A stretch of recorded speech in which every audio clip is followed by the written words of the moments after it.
Bismillahirrahmanirrahim. Assalamualaikum warahmatullahi wabarakatuh. Ketemu lagi kita dalam Politik Embongan, sebuah playlist yang disiapkan memang untuk membahas dinamika politik yang terjadi di negeri kita ini ya. Ini hujan ya, jadi dingin. Minum kopi dulu biar hangat. Bismillahirrahmanirrahim.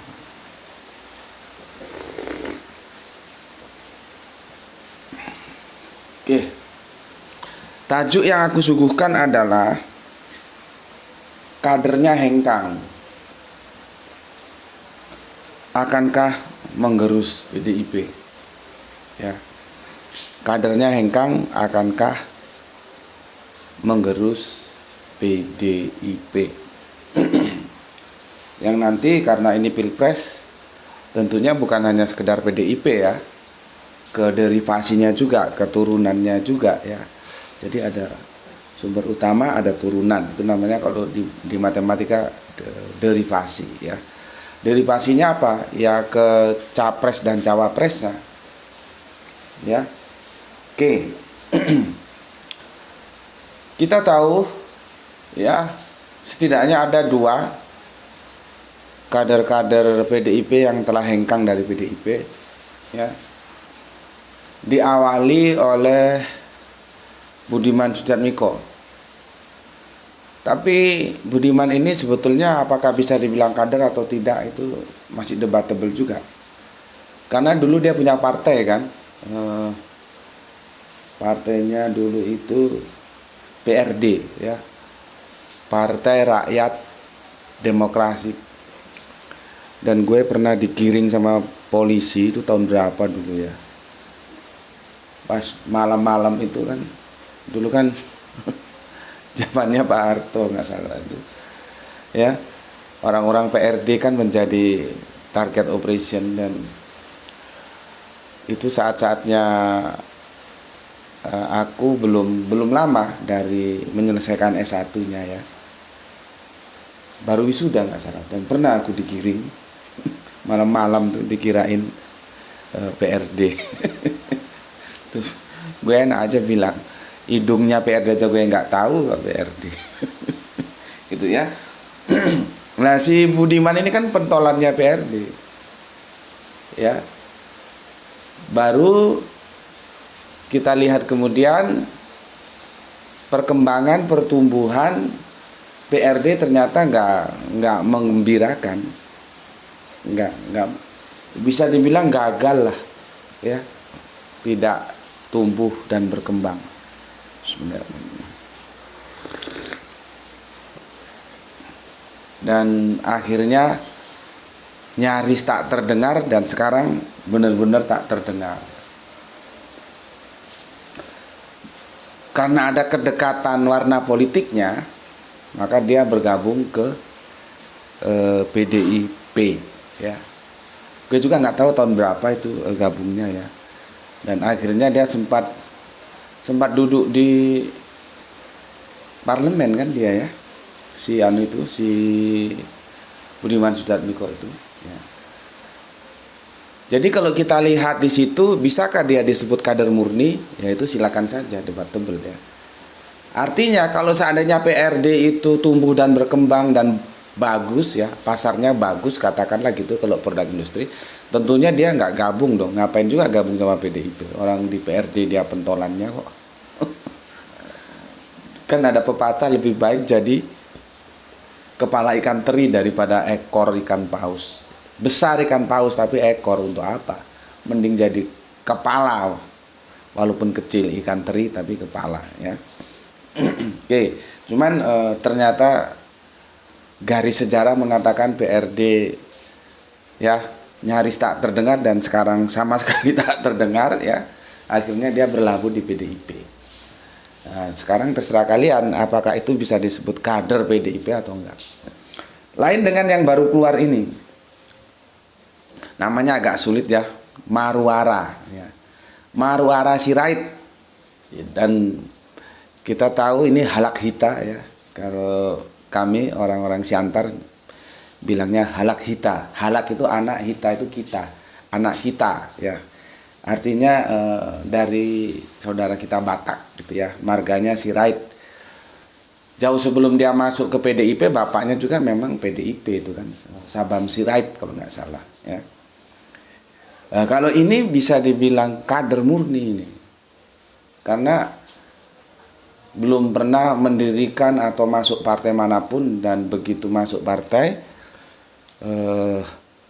langsung ke PDIP ya, langsung ke PDIP. Dan kalau kita lihat si Marwara Sirait ini ya lumayan juga ya, lumayan juga ya, ya punya anu lah, punya kelebihan gitu ya.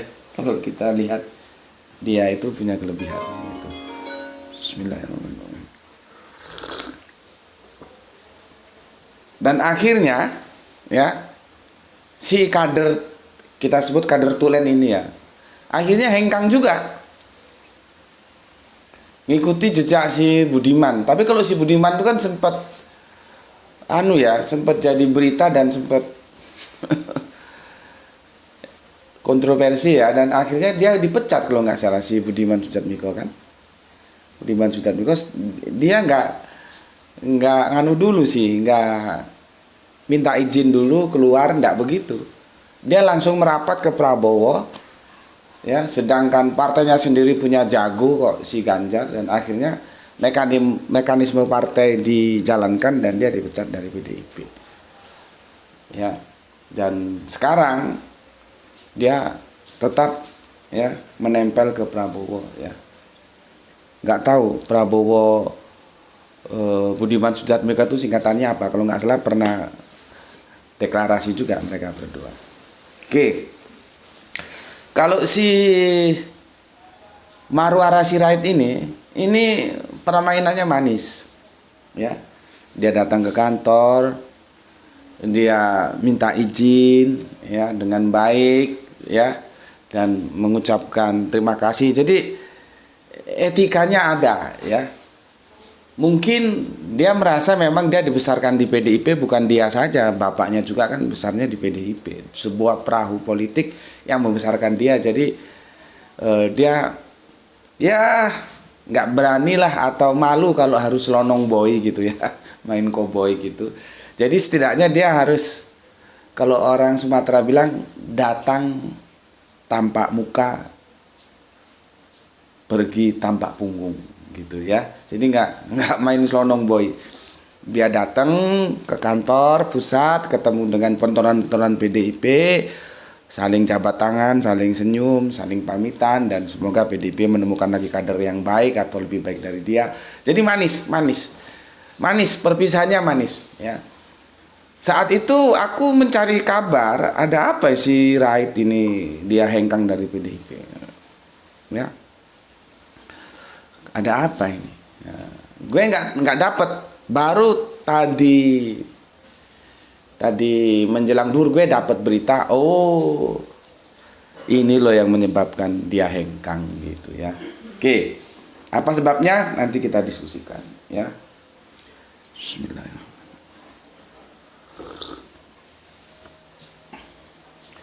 PDIP apakah baru sekarang ini mengalami, katakanlah, kadernya pada hengkang? Jawabnya tentu tidak. Ya, tentu tidak. Jauh hari sebelum generasi Budiman Sujatmiko, Marwara Sirait, itu sudah ada kader-kader dari PDIP yang hengkang.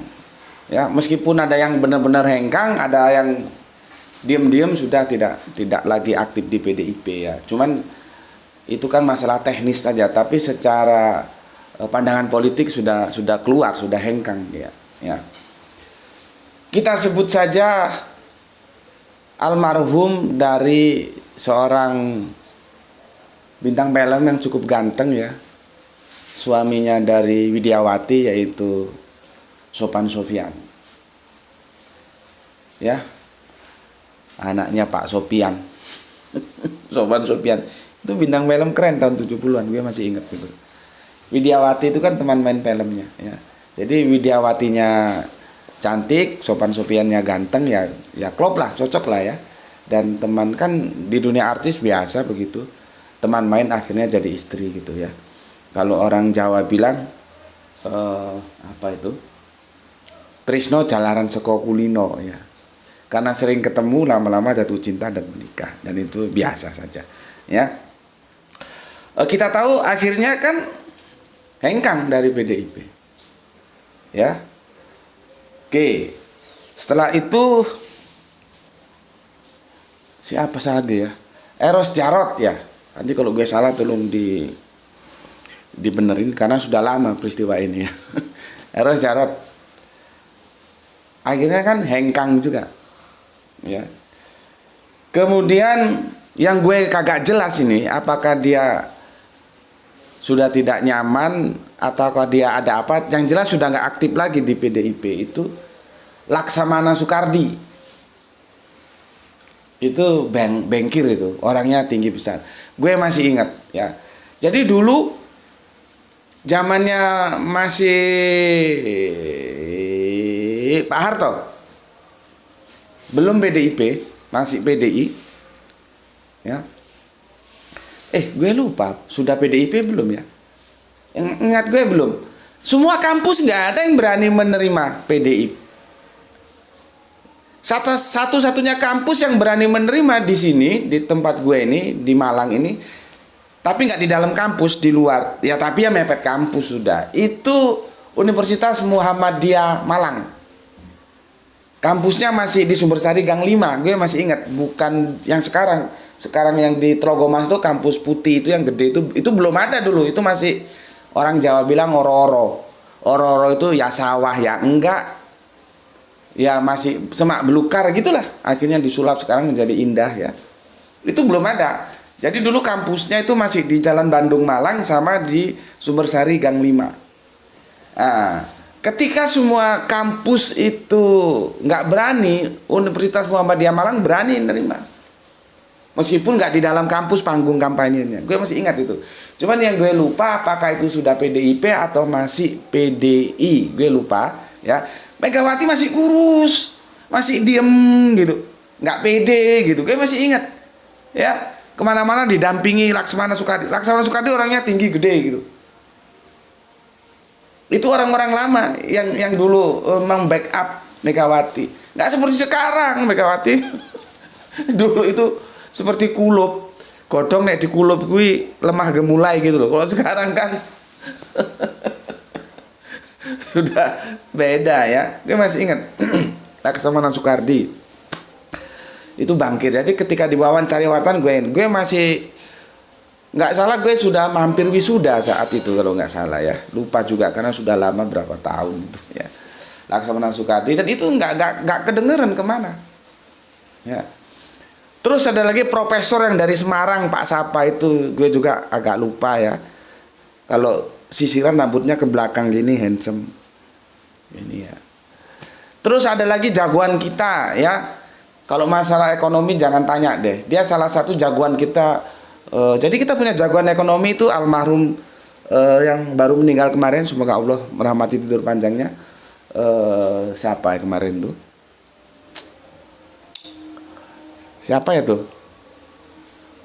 Rizal Ramli. Itu jagoan. Faisal Basri jagoan. Terus siapa yang jadi Pak Kiai itu, memang Kiai itu juga. Itu jagoan ekonomi itu. Nah ini satu lagi, ini Kwi Kian Gi. Jadi kita punya jagoan-jagoan ekonomi, kita punya sebetulnya. Cuman ya nggak kepake itu apa. Ya. Kwi Kian Gi ini jagoan ekonomi ini. Ya, dan akhirnya juga nyaris tak terdengar. Ya, hengkang, entah memang karena sudah tua nggak aktif atau apa, kita nggak tahu lah ya. Itu perlu dirunut karena kan politik itu kadang-kadang nggak harus dinyatakan, cukup dengan sikap saja ya. Hengkang. Itu generasi-generasi lama, dan sekarang ini kita ambil, jadi kita komparasi generasi-generasi lama yang hengkang itu tadi, terus generasi-generasi baru yang anak-anak sekarang ini itu ya. Itu diwakili oleh Budiman Sujatmiko, kalau bisa dikatakan kader ya, karena dia awalnya kan PRD. Terus si Marwara Sirait ini ya. Dua kelompok tua dan muda ini hengkangnya sama apa enggak? Trigger yang menjadikan hengkang dia sama atau tidak, itu kan perlu kita diskusikan. Bismillahirrahmanirrahim. Generasi-generasi lama itu hengkang itu karena mereka merasa tidak lagi nyaman dengan haluan politiknya Megawati. Jadi di sana triggernya. Dulu ada sempat kasak kusuk, Megawati itu bener anak biologisnya Soekarno, tapi dia anak politisnya Soeharto. Nah, ada sempat tersiar begitu. Jadi style politiknya Megawati ya Betty dengan stylenya Pak Harto gitu. Ya, dulu ada kasak kusuk begitu. Megawati itu benar secara biologis dia anaknya Bung Karno, tapi secara politis dia anaknya Soeharto. Ya, nah kelompok-kelompok lama ini hengkangnya itu hengkang karena sudah tidak merasa sehaluan lagi. Entah bagaimana penerapannya, marhainismenya atau apanya gue nggak tahu lah ya. Tapi triggernya di sana. Beda yang sekarang ini. Yang masih muda-muda ini beda. Karena apa? Urusannya bukan urusan karena cara pandang politik yang berbeda, tidak. Tapi kembali urusan kepada kenyamanan. Jadi motivasinya beda. Yang satu merasa sudah nggak nyaman, karir politiknya nggak berkembang, ya dia hengkang. Jadi bukan, kalau kasarannya ngomong ya urusan perut, gitulah kira-kira ya. Sudah nggak nyaman, dia cari yang lebih nyaman, ya. Cari yang lebih nyaman. Yang cukup mengagetkan kalau sisi Budiman sih kita ya nggak begitu kaget, biasa-biasa saja karena dia kan seperti tadi awalnya PRD. Yang cukup mengagetkan itu Marwara Sirait karena bapaknya juga itu pentolannya PDIP, Sabam Sirait itu ya. Kenapa kok hengkang juga? Kalau kita lihat memang dia cukup pinter seperti gue bilang tadi. Artinya kalau dia dipromosikan menjadi menteri, katakanlah menteri pemuda, urusan apalah terserah itu. Urusan sepak bola, urusan terserah ya. Taruhlah dia dipromosikan, itu dia pantas menduduki kursi menteri karena otaknya juga lumayan ini anak, ya. Tapi kan akhirnya dia tidak menduduki kursi menteri. Ya boleh jadi karena tidak disupport oleh ketua partainya. Sebetulnya kalau ketua partainya mensupport, dia kan tinggal ngomong ke Jokowi, ini Marwara jadikan menteri pemuda urusan opo, urusan sepak bola, urusan dugem, urusan opo, nggak tahu lah gue ya. Bisa saja sebetulnya, cuman kan tidak. Bisa jadi ya di suasana itu dia merasa tidak nyaman atau karir politik gue di sini mandek. Akhirnya dia cari tempat lain. Urusannya bolak-balik ke masalah kenyamanan. Tidak sama dengan tokoh-tokoh tua. Dia hengkang karena cara pandang politiknya sudah tidak seperti yang dulu. Megawati sudah berubah, maka mereka hengkang. Kalau yang sekarang enggak. Yang sekarang itu karena ke dunia nyamanan saja. Nggak nyaman di sini, ya. Karir politiknya mentok, ya dia cari pulang. Dan itu ya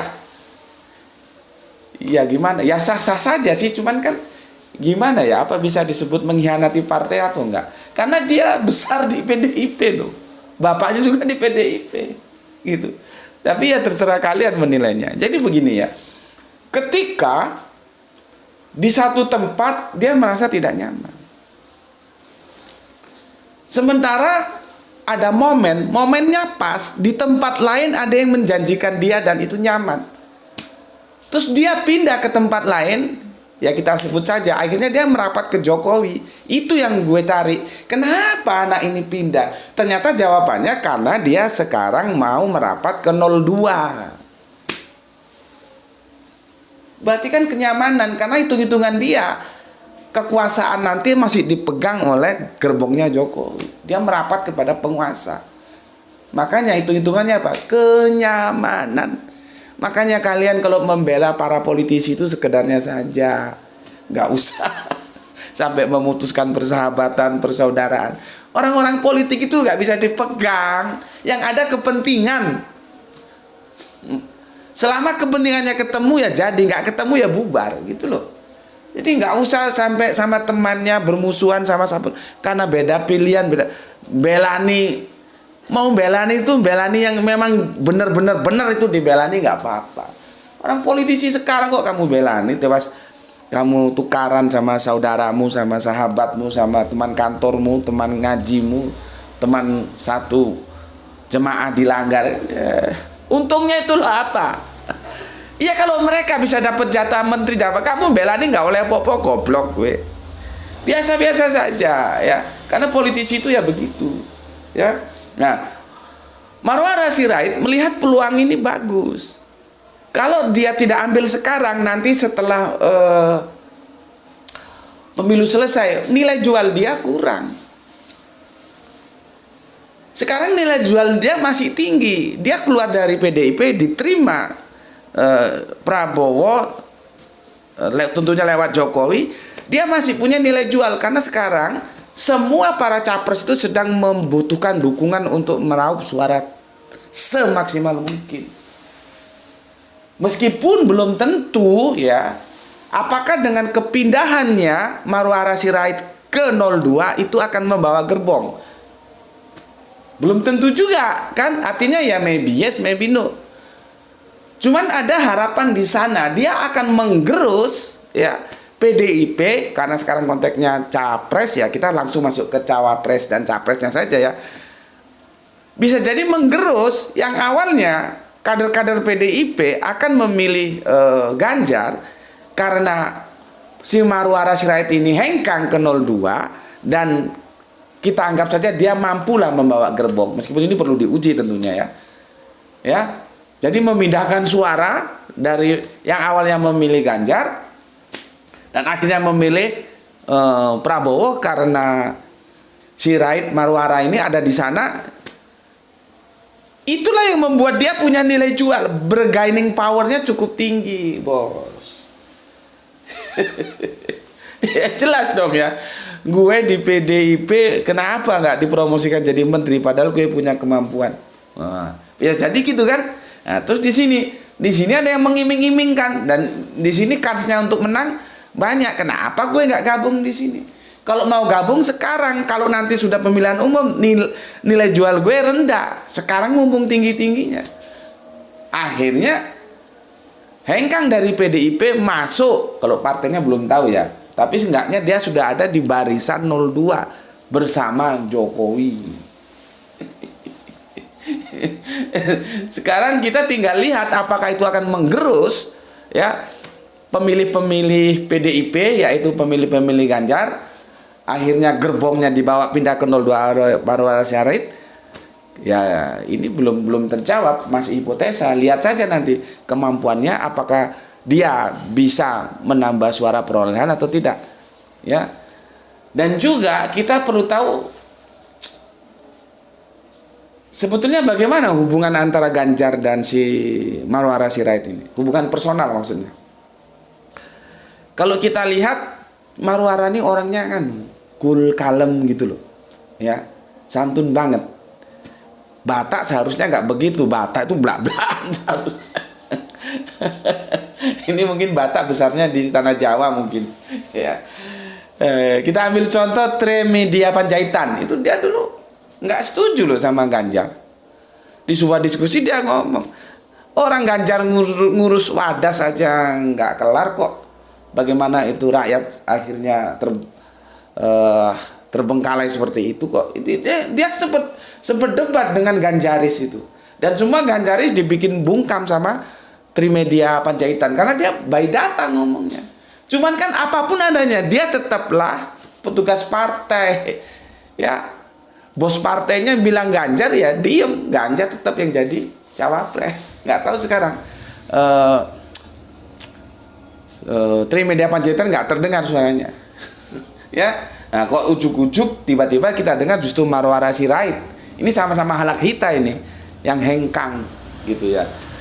Tetapi apakah dia punya hubungan secara personal baik atau renggang dengan Ganjar, ini kita tidak tahu karena dia tidak tidak belak-belakan untuk hal itu sehingga sulit dibaca ya. Cuman yang membuat gue salut nih ya, gue itu kalau ada orang punya nilai lebih harus gue akui, kalau kurang ya harus dikatakan kurang, kalau lebih ya dia akan lebih gitu loh. Jadi kalau ada orang punya nilai lebih terus gue salut, itu bukan gue memuji, memang objektifnya begitu. Tapi kalau dia punya nilai jeblok terus gue bilang goblok, itu bukan gue menghina ya, memang objektivitasnya dia jeblok gitu ya. Nah, si Ganjar menurut gue cukup piawai, cukup bagus dan mantep kali. Dia bilang nggak biasa, nggak apa-apa, pindah seperti itu biasa dalam politik gitu. Jadi Ganjar cukup bagus mengomentari hengkangnya Maura Sirait ke kubu Jokowi, ke kubu 02 ya. Dikomentari cuman begitu aja. Artinya tidak terus menyerang atau begini begitu, oh pengkhianat partai, enggak. Dia cukup santun dan cukup bagus. Dia bilang ya biasa dalam dunia politik ya, siapa yang mau pindah ya enggak ada masalah gitu. Jadi bagus lah. Di situ gue angkat topi, mantap juga ini si Ganjar ya. Oke. Apakah, nah ini tracing point sebelum gue tutup.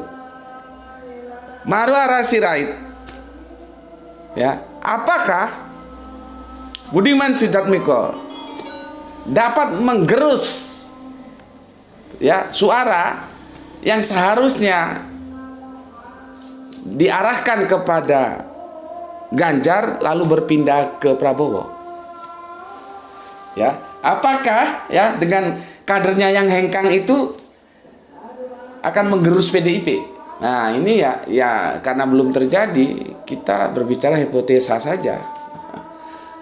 Kalau menurut gue sih belum signifikan ya.